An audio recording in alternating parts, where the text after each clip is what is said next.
अलीगंज चौराहा जहाँ पे हमारा खाना बन रहा है। चौराहा तो कहीं दिख नहीं रहा है, लेकिन यहाँ पर हम लोग हैं खाना बना के और खाना खा के जाएंगे। तो यहाँ कथा का आयोजन हो रहा है, देखिए।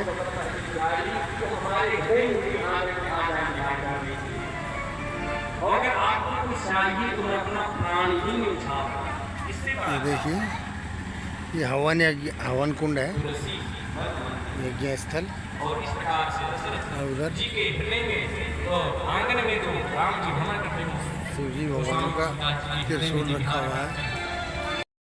और महाराज दशरथ के भोजन का समय हुआ, और जैसे ही भोजन का समय हुआ तो महाराज दशरथ ने पहले राम जी को बुलाना शुरू किया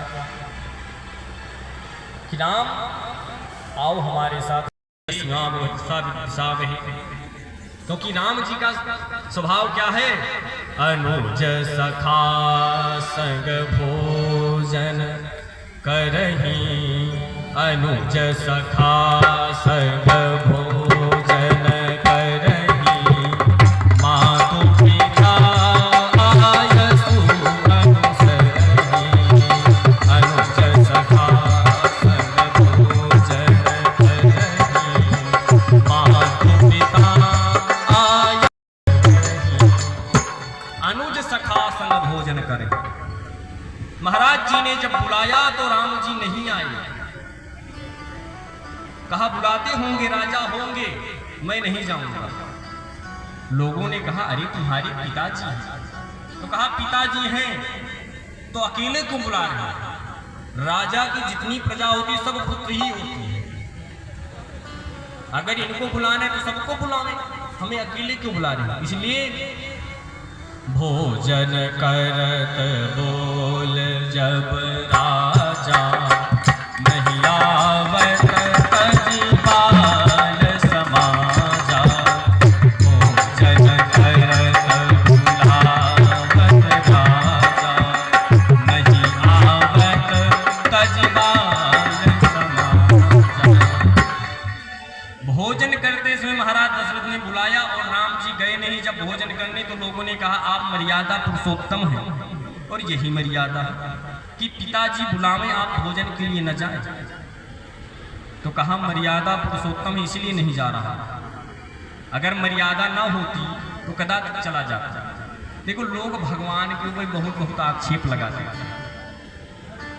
समाज में देखो तो कहीं कहीं लगता है, देखो जिनको गाथा गाघा अंगा नहीं पता है जिस विषय वस्तु का, वो भी उस विषय पर ऐसा ज्ञान देंगे कि वहां से या तो उठ के चले जाओ, उनसे बहस करो तो उनको समझा भी तो नहीं पाओगे। फिर कहां से समझा जब उनको उस विषय वस्तु का ज्ञान ही नहीं, कहां से समझाते? वो अपने भाव से बाहर आएंगे नहीं। और या तो उनके मानसिकता तक आपको भी नीचे आना पड़ेगा। भाई किसी प्रोफेसर को आपने सुना है जो वो काखा गाघा अंगा जो पढ़ाया था बच्चों को नर्सरी केजी में, प्रोफेसर नर्सरी केजी में पढ़ाने जाता है? नहीं जाएगा, क्योंकि मूर्ख को समझाने के लिए स्वयं भी तो मूर्ख बनना पड़ेगा। लोग कहते हैं राम जी ने माता जानकी का त्याग कर दिया, ये कर दिया, वो कर दिया। अरे भाई राम जी राजा हैं और मर्यादा पुरुषोत्तम है। वो अपने सुख के लिए उन्होंने जीवन नहीं जिया, उन्होंने मर्यादा के लिए जीवन जिया। जो वेद ने कहा है, शास्त्र ने कहा है, पुराण ने कहा है, उसके लिए उन्होंने जीवन जिया। उनके लिए सर्वप्रथम समाज है, संसार है, उसके बाद सब कुछ है। ये मर्यादा है। और इस प्रकार से राम जी कहा कि हम नहीं चोरी चपाटी और अधर्म काम के लिए साथ में, उसके बाद बिगड़ जाए तो फिर साथ में न रहो सदैव। और इस प्रकार से राम जी नहीं गए तो माता कौशल्या को दशरथ जी ने भेजा, और दशरथ जी ने जब कौशल्या को भेजा तो कौशल्या कौन है? भक्ति है। तो ज्ञान के बंधन में भगवान नहीं आते, लेकिन भक्ति के बंधन में सहज ही मिल जाते। और राम जी जैसे ही दौड़ कर भागना शुरू किए तो ठुमक ठुमक पर चले ऊपर आए। दूर चलते लेकिन निगमने शिव पार न पावा, ताहि धरे जननी हठिहा। कहा निगम नेत शिव और बड़े बड़े महर्षि जिनका था नहीं पाते, पता नहीं पाते। नेत नेत जहित वेद का, वेद भी भगवान के गुण और उनके ऐश्वर्य को नहीं समझ पाते। लेकिन आज वही ब्रह्म को माता कौशल्या पकड़ लेती है। ताहि जने ताहि धरे जननी हठिहावा, और पकड़ के लाती है कौशल्या जी की, वो दशरथ जी के गोदी में बैठा देती है। और जब दशरथ जी के गोदी में बैठ गए तो राम जी बैठे तो हैं लेकिन मन यहाँ है, और बैठे तो यहाँ है मन मित्रों के साथ, और भाग के जा भी नहीं सकते क्योंकि दशरथ जी के गोदी में है। दोनों तरफ दशरथ जी का हाथ, सामने भोजन का था, पीछे स्वयं दशरथ जी है ही, अब किधर से जाए, तो मजबूरी में बैठना पड़ा। और महाराज दशरथ ने सबसे पहले दही और चावल, भात, साना और राम जी के मुख में डाल दिया। राम कथा, और जैसे ही मुख में डाला, राम कथा का आयोजन हो रहा है ये। डालने के लिए गौर उठाया तो राम जी को मौका मिल गया। भोजन करत चपल चिताई तुम तो सर पाई, भाजी चले किलकत मुख दधियो तन लपटाय। जैसे ही मौका मिला सो राम जी तुरंत निकल गए मित्रों के साथ। किसी ने कहा प्रभु अरे खाते सो खाते तो ठीक था, ये मुख में लगा के क्यों जा रहे हैं? कहा इसकी भी एक व्यवस्था है। क्या? आंगन में कागभूषुंडी जी प्रतीक्षा करते हैं। क्या?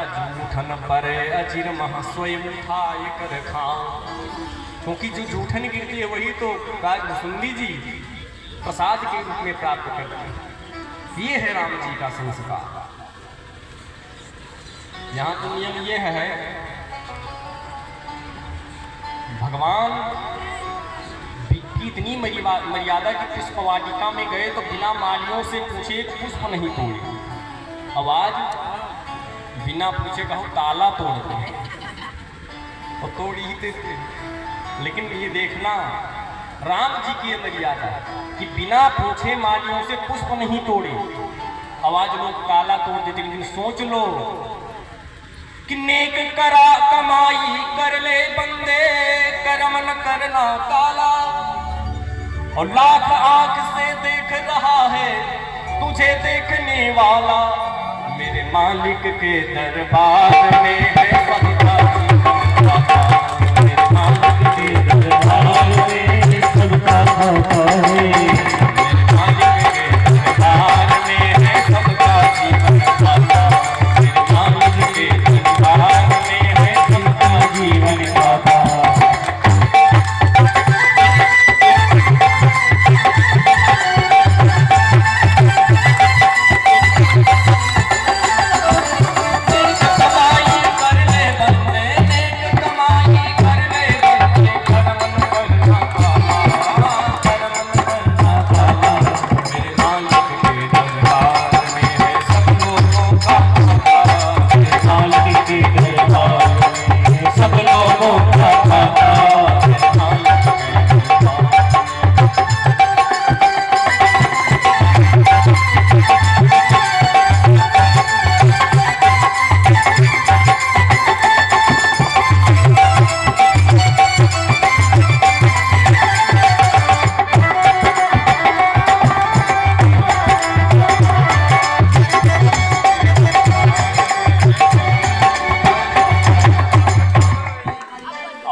बदलवा सकते हैं, वकील करके जज को खरीद लें, डॉक्टर को खरीद लें, सबको खरीद सकते हैं। लेकिन वहाँ जज भी वही होगा और वकील भी वही होगा। केवल आप अपराधी बने खड़े रहे, वहाँ पर आपकी कुछ चलने वाली नहीं है और एक रत्ती भी इधर उधर होने वाला नहीं है। ये सोच लो कि आज पाप कर ले रहे हैं, अभी तो मरने में बहुत दिन है, खाता वही क्या पता इधर उधर हो जाए, तो ऐसा कुछ नहीं है। लेन देन और जमा खर्च का सही हिसाब लगा, लेन देन जमा खर्च का सही हिसाब लगा। एक बार एक सेठ थे, बड़ा कंजूस, अब कभी दान पूजा पाठ न करना। उनके मित्रों ने कहा कि बाबूजी आप कभी दान पुण्य नहीं करते। उन्होंने कहा देखो भाई, हम दूसरे प्रकृति के हैं, हम दान पुण्य करेंगे, दान पुण्य करने का जो भी सोना चांदी हीरा मोती धन वैभव है सब हमने अलग कर रखा है, लेकिन अभी नहीं करेंगे। कहा क्यों नहीं करोगे? कहा देखो हो सकता है अभी दान कर दे, मरने में भी बहुत समय है और पोथी ओथी इधर उधर हो जाए लिखे तो वहाँ पर हम जाएं तो मिले भी ना। तो कब करोगे? कहा जब मरना होगा उससे पहले करके बस पहुँचेंगे, तत्काल दान देंगे, तत्काल वहाँ मिलेगा। कहा अच्छा भाई ठीक है, अपनी अपनी लोगों की गणित है। कहा ठीक है चलो। अब हुआ ऐसा कि मरने से कुछ दिन पहले ऐसा स्थिति बना उसकी कि लकवा मार गया और उसकी वाणी और सब बोलचाल सब खत्म। मित्रों को पता चला कि भाई बहुत बीमार है। मित्र मिलने आए और उन्होंने कहा कि आप सदैव कहते थे कि दान करेंगे मरने से पहले, तो दान नहीं किया, अब बोल ही न पावे कि कैसे दान करें। तो मित्रों ने उसके पुत्रों को बुलाया सेठ के, तो कहा भाई तुम्हारे पिताजी कहते थे कि दान करेंगे, सब धन कहाँ रखा है? बोल नहीं पाने तो दान से करवा दो ना। और लड़के भी बड़े घात, वो सोचे कि पिताजी तो जा ही रहे हैं।